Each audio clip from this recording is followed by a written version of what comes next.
We are here for this extraordinary meeting to discuss the budget of the fiscal year 2023-2024 at its third reading. We had to postpone the sitting the day before yesterday because there were consultations, some issues came up, and we wanted to give time for us to consult each other on the issue. Some of you have seen the document that came from the Minister of Finance. Okay.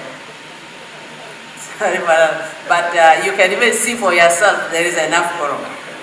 But as a procedure, I need to confirm that. At this sitting, extraordinary sitting number 2, we have 330 members from the TNLA, 70 members on permission, total 400. And 40 members on permission, total is 40. And then from the Council of States, we have 75 members present. Permission 7, total 82. So the grand total for this sitting is 482. So there is enough quorum. As I said, we have a new situation coming up at this stage of the third reading of the budget. And this is an appeal from Honorable Bak, the Minister of Finance. The caucuses or the parties who are represented in this government have been served with a copy of this letter for them to look at it and consult within their caucuses on this appeal.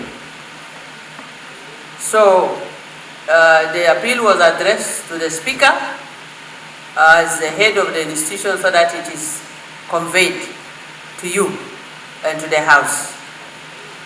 So, the Minister is here with us, and before the chairperson of the Specialized Committee for Finance and Economy is called for his presentation, I will ask the Minister to present to you that appeal by himself.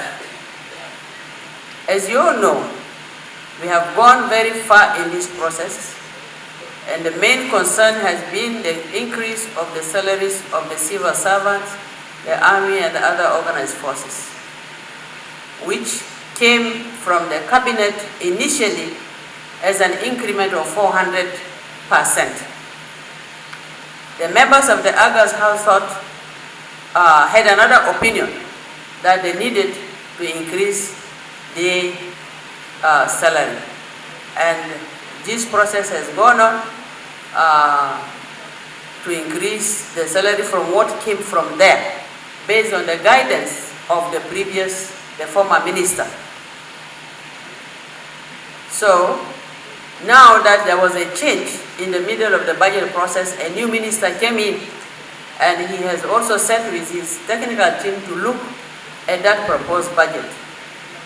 And based on that, he has an opinion about it, and he has an appeal to the August House. So, Honorable, please come forward to tell us what you have and explain the appeal and the reason you think the increment which was made by the House is not feasible. Members of the August House, I want to submit an appeal. Today, I'm humbly honored as we gather once again to deliberate on matters that will shape the future of our beloved Republic. As we stand at this crucial juncture, faced with the task of balancing our nation's aspirations with the harsh realities of our economic landscape, I humbly urge you to consider a measured approach in our pursuit of equitable wages and salaries for our dedicated public servants who have patiently weathered these storms year after year.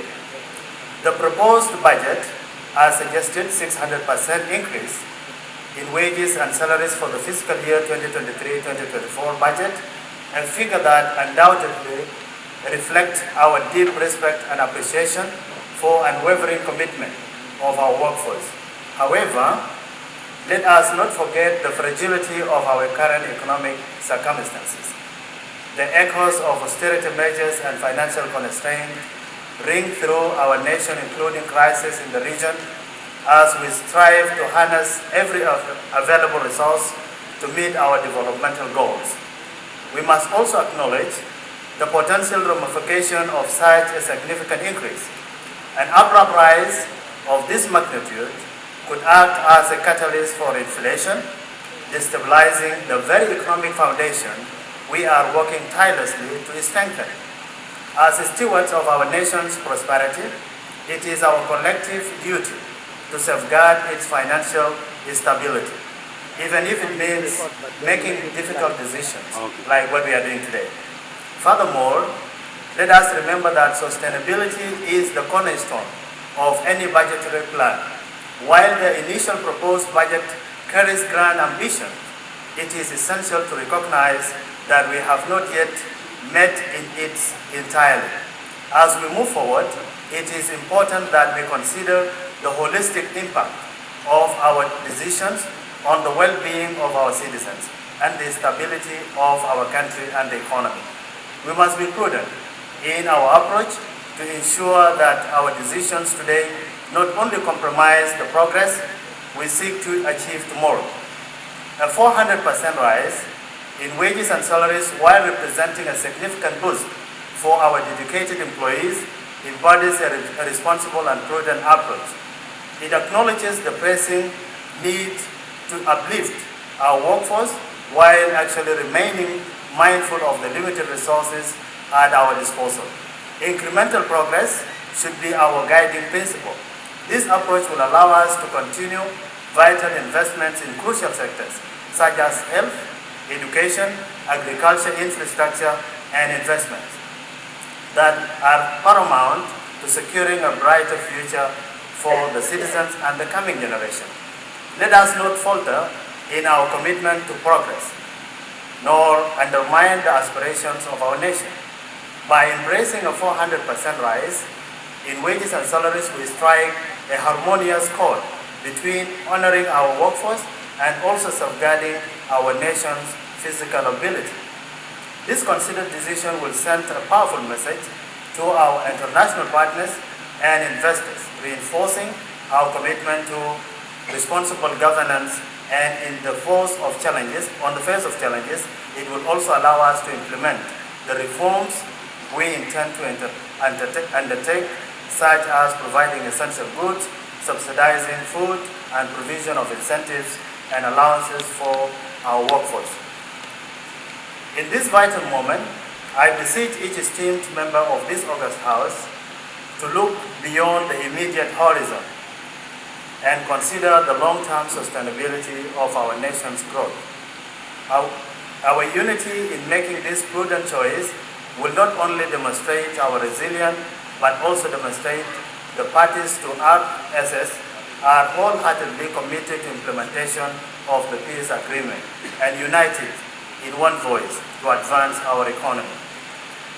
Let us come together as representatives of the people to forge a path that bridges compassion with pragmatism, securing the prosperity of South Sudan for next fiscal year and the subsequent years as well. Right Honorable Speaker, honorable members of the August House, allow me to provide practical reasons to my request of maintaining original 400% increase in salary and wages. One, affordability.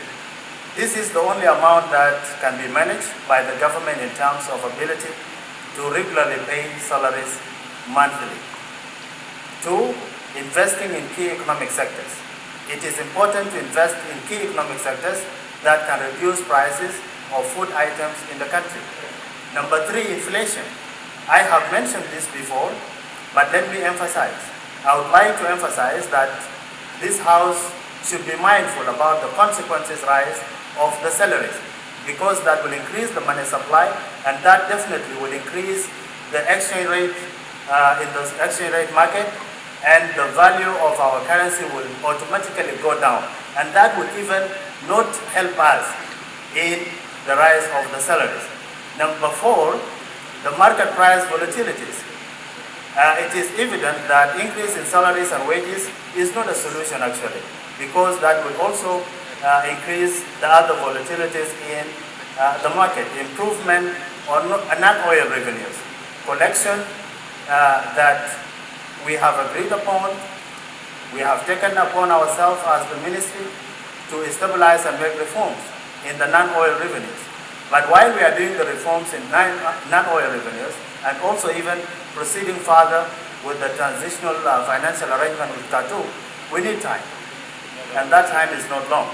Additionally, it is therefore imperative that the House considers investment in sectors such as agriculture, mining, so that we can have a better future. Right Honorable Speaker, members of the August House, I submitted this appeal some days ago, and I'm here standing before you just to appeal to you that I'm not rejecting the 600% increase in the salaries and wages, because I also, like all of you, care about the well-being of our workforce and the military. But I'm asking for only 5 months to submit a supplementary budget that will include the rise to 600%. So this is my appeal to you, and I thank you so much, Right Honorable Speaker, and the members of the August House. Thank you. Thank you, Right Honorable Speaker, for the chance. I'm Isaiah Hakim Garang, SPLM-FDs, Jonglei State, Bor County. Right Honorable, on behalf of SPLM-FDs, we received the letter, the appeal letter from the Honorable Minister of Finance, and we had a joint caucus meeting with the SPLM party, and on behalf of our party, I want to appeal to our MPs, FDs within this August House. Let us accept the appeal of the Minister. Thank you, Right Honorable Speaker. On behalf of other political parties, the OPP, I am Honorable Paulino Lukudu Obede, the chairperson of OPP Parliamentary Caucus in Council of the States. Here I am representing the National Legislature. The OPP held a lengthy, thorough, and honest deliberation held in the parliamentary premise on 24th of July this year.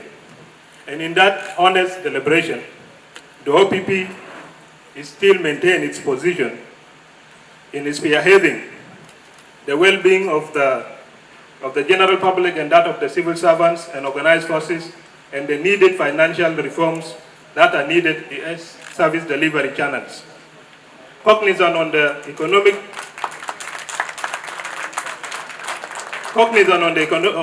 dire economic situations of the country, we reaffirm our full commitment in spearheading the economic recovery step by step throughout all the needed financial reforms and economic recovery programs.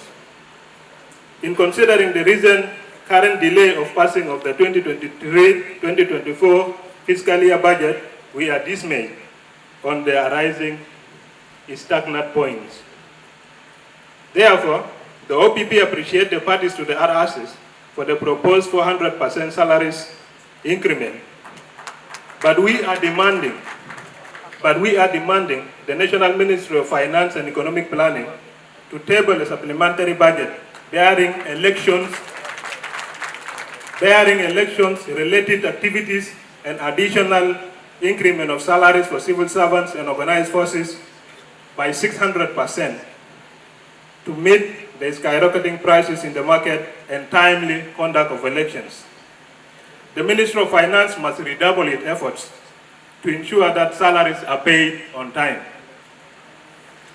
We are urging all the other parties to the RRCs to unite their ranks and files for the well-being of our country and for the common interest of the downtrodden people of the Republic of South Sudan by not to delay passing this budget further than this.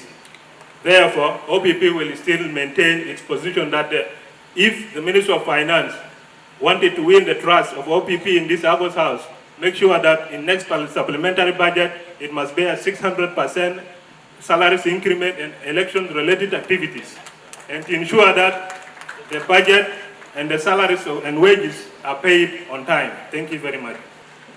عدنا كل فرص عشان نلي بمواقفنا حول الميزانية العامة. ميزانية العام 2023-2024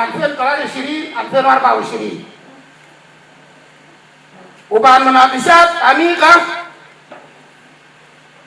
مع خلة التحالف بدأ من يوم 14 مرورا ليوم 20 لحد يوم 20 كنا وصلنا في موقف محدد. ولكن اليوم والظروف التي تمر به بلادنا وتوافق بتاع العمل السياسي الاتفاقية وبعد قرينا تماما ووجدنا الأبيل من السيد الوزير المالية المناشدة من السيد الوزير المالية أن نلخص فيه الظروف التي يتعقب على الزيادات. رأينا بالسبيكر سوى لما قال إنه يزيدوا القروش ما كنا دايرين موقف سياسي معين، ما كنا بنسعى لخطة الناس. قلنا الكلام ده ليه؟ لأنه المواطنين تعبانين حقيقة. قلنا الكلام ده كان إنه جاي كان تعبانين حقيقة. إن كان الكلام بتاع سوا ما كنا دايرين الناس عشان الناس يجيبوا سوا في انتخابات عشان هم كانوا يزيدوا مرتبات. كما كان الهدف. الهدف الأساسي إنه يكون في استقرار والمواطن يستفيد. كنت لخصت الكلام بتاعي المرة اللي فاتت في 3 نقاط. كنت قلت أشكر رئيس الجمهورية لأنه رجع CDF للبرلمان، لأنه CDF ده يوم مرتب بتاع الناس التين. ده كان كلام أنا قلته يوم ده. وكنا برضه قلنا إنه زيادة البسيط ده البصل ل 60 أو 60,000 ده ممكن يساعد العسكري. ده كان كلام قلناه. لكن لأنه وزير الظروف الحالية إنه وزير جديد ووزير اكتشف إنه في مشكلة حقيقية عشان ما بيقدر يدفع القروش ده في زمنه، سوى هيقول الآتي: واحد إنه سوى هيقيس الميزانية ده بحكومية بشرط إنه يكون في ميزانية ملحقة بعد 5 شهور زي ما قال السيد الوزير. السيد الوزير الكلام ده جدا، لو بعد 5 شهور انت ما عملت زيادات سوى هيكون انه كلام مختلف. فانا ما داير اطيل كلامي واشكركم وشكرا جزيلا. On 24th July 2023, the National Agenda Parliamentary Caucus and Executive Caucus met, deliberate on the financial year 2023-2024. After a lengthy deliberations and critical analysis to the budget, the National Agenda found that it is not possible to pass the budget with 600%. Therefore, the National Agenda resolved to pass the budget with 400%. Right, Honorable Speaker, we are concerned about the situation of our people. But for us in National Agenda, we need to be realistic. We need to pass a budget that can be maintained, that can be paid in time, even if it is little. Therefore, we are supporting the appeal of the Minister of Finance that the August House to pass this budget with 400% increment.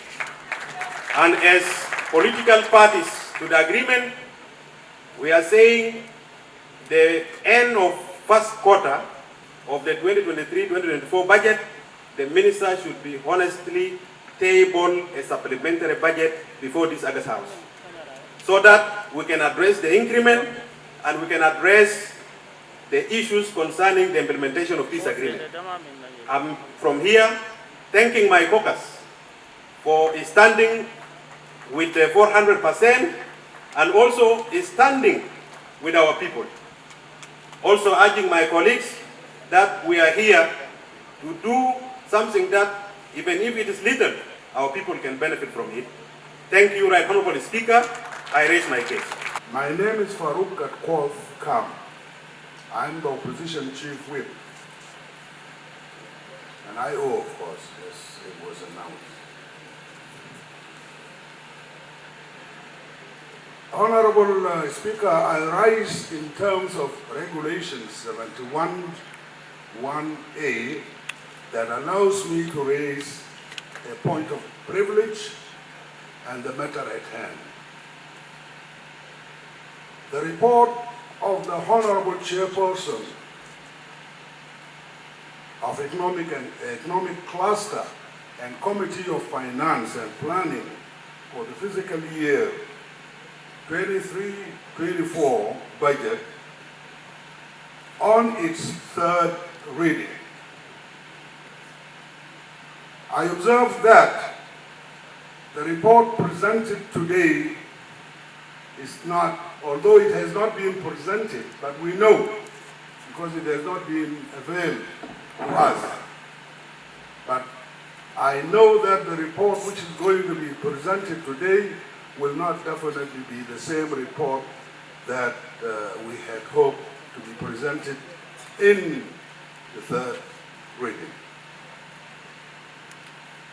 We consider the report, if it is going to be presented this way, with all the amendments, then we will consider it as a forged report, because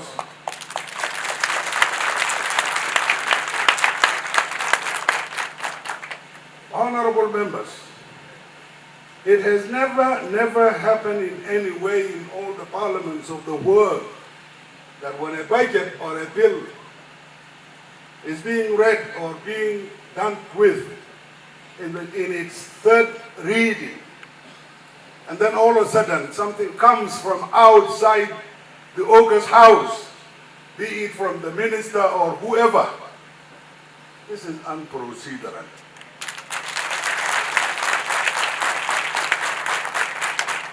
We are in a parliament,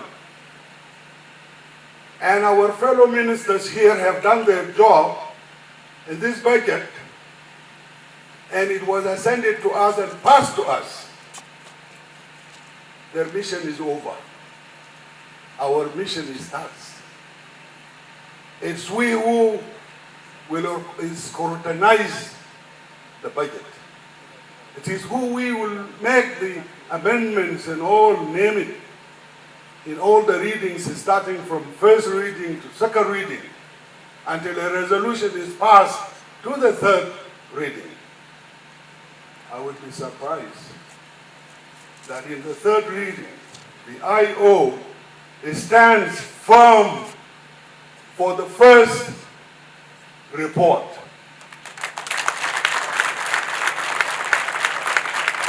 And by the way, I'm not threatening, but any insistence to the fake report might lead us to leave this house as an IO and whoever will follow us. Right Honorable Speaker, I want us to appreciate the MPs that this house today is warm and it's full to the brim. Is because we are all concerned about our people. We are not concerned about ourselves as such, but our people outside there. Right Honorable Speaker, the budget is very, very important, and is the one that oils the wheels of our work in the government. And therefore, we need to accord it that utmost responsibility so that we are able to move our country forward, especially building our nation. And that begins with our people. Right Honorable Speaker, SPLM stands for the people, and we are the government of the people, and we have sacrificed for our people and will continue to die for our people. And therefore, Right Honorable Speaker, all that we are doing today, the result of which will be for our people.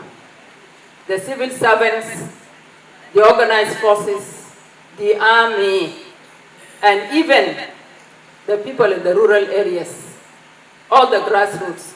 So we are for that as SPLM. Right Honorable Speaker, we are zeroing in on the position that has been presented by the Minister of Finance and Economic Planning, the appeal that he has made. And the subject matter is whether we go with the 400% as proposed earlier, or the 600% as we aspired and we wanted to do that. Right Honorable Speaker, in the previous sittings, I also go on record to say that representing the SPLM as a government chief whip, I was allowed here to say that we are going to go for the 600%. Why? Because of our passion and love for our people.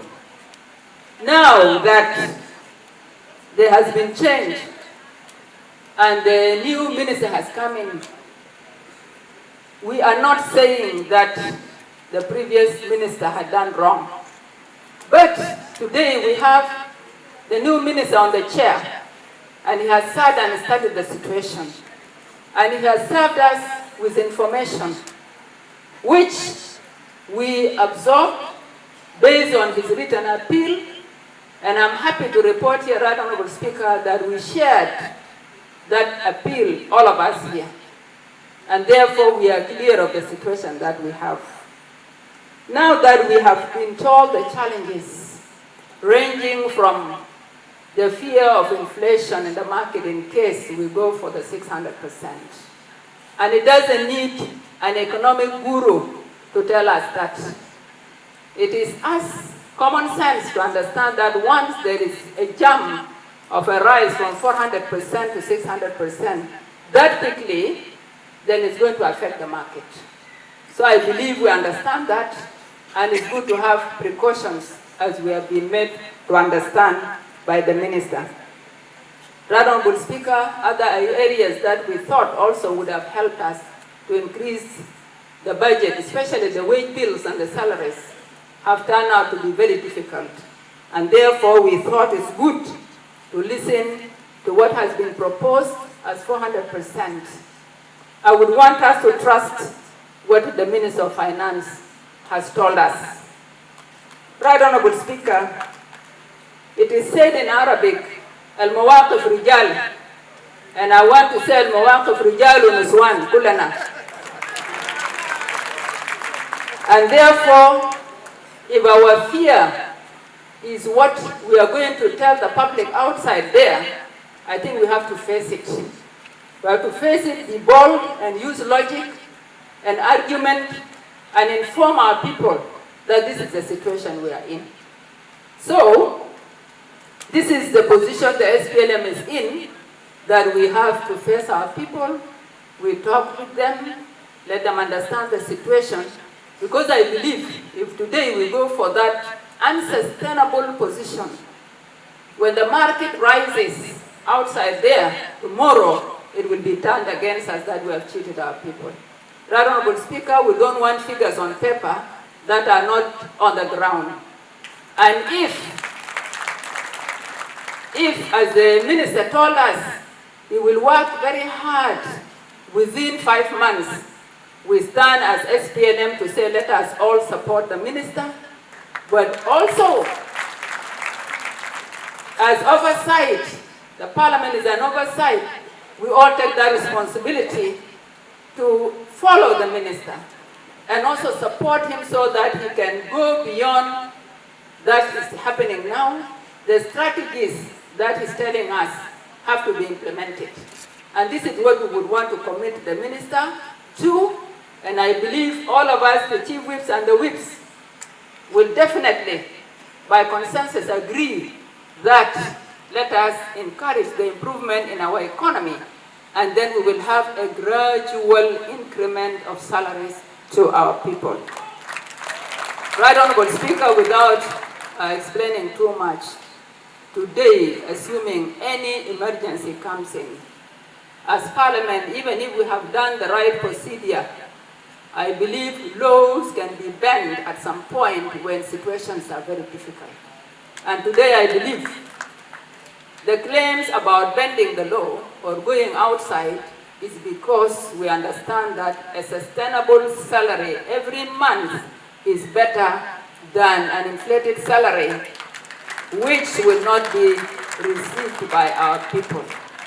So, Right Honorable Speaker, at the end of it, I would want to say, the Minister, please work hard, employ your energies, work with the skills people, improve our income, revenue in particular, and make sure that within 5 months you come back to us and tell us, Parliament, thank you for understanding.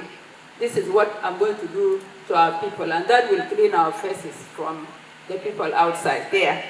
So finally, the position of SPLM, the party of the people, is saying we go by 400% and we go for gradual increment, and we support the minister, and we also oversight the minister and ensure that in due time our people outside there will be smiling with the increment of their salaries. Thank you very much, Right Honorable Speaker. I would like from the onset to thank you for guiding the House when you said you are going to adhere to the procedure such that what was done in the first and the second reading, if it's to be overturned at this stage of the third reading, it has to follow due process. I want to thank you very much for that. I would like also to thank the Minister of Finance, the new Minister of Finance, for the appeal that he has read, and I've been very keen listening to his appeal. Right Honorable Speaker, I would like to make a number of clarifications on the appeal of the Minister of Finance. The Minister of Finance, in his appeal, alluded to lack of resources to meet the increment of the 600%. Right Honorable Speaker, what we are doing here at this stage is to build on what we have done in the first and the second reading stage. In the second reading stage, we have resolved in this August House that we shall respect the ceiling which has been set by the Ministry of Finance. And the ceiling in the budget is very clear. The report of the Finance Committee of the Legislature did not breach the ceiling. We are not talking of adding or violating the ceiling that came from the executive. But what we are saying, it is possible to meet the 600% increment on wages and salaries to members of our military, members of our organized forces, and the members of the civil servants within the ceiling which has been set by the ministry. The question of contention here is to realign the budget, and that is what we have tasked the Committee of Finance to to go and do after the second reading. They have been working tirelessly, doing their job, and trying to realize the budget.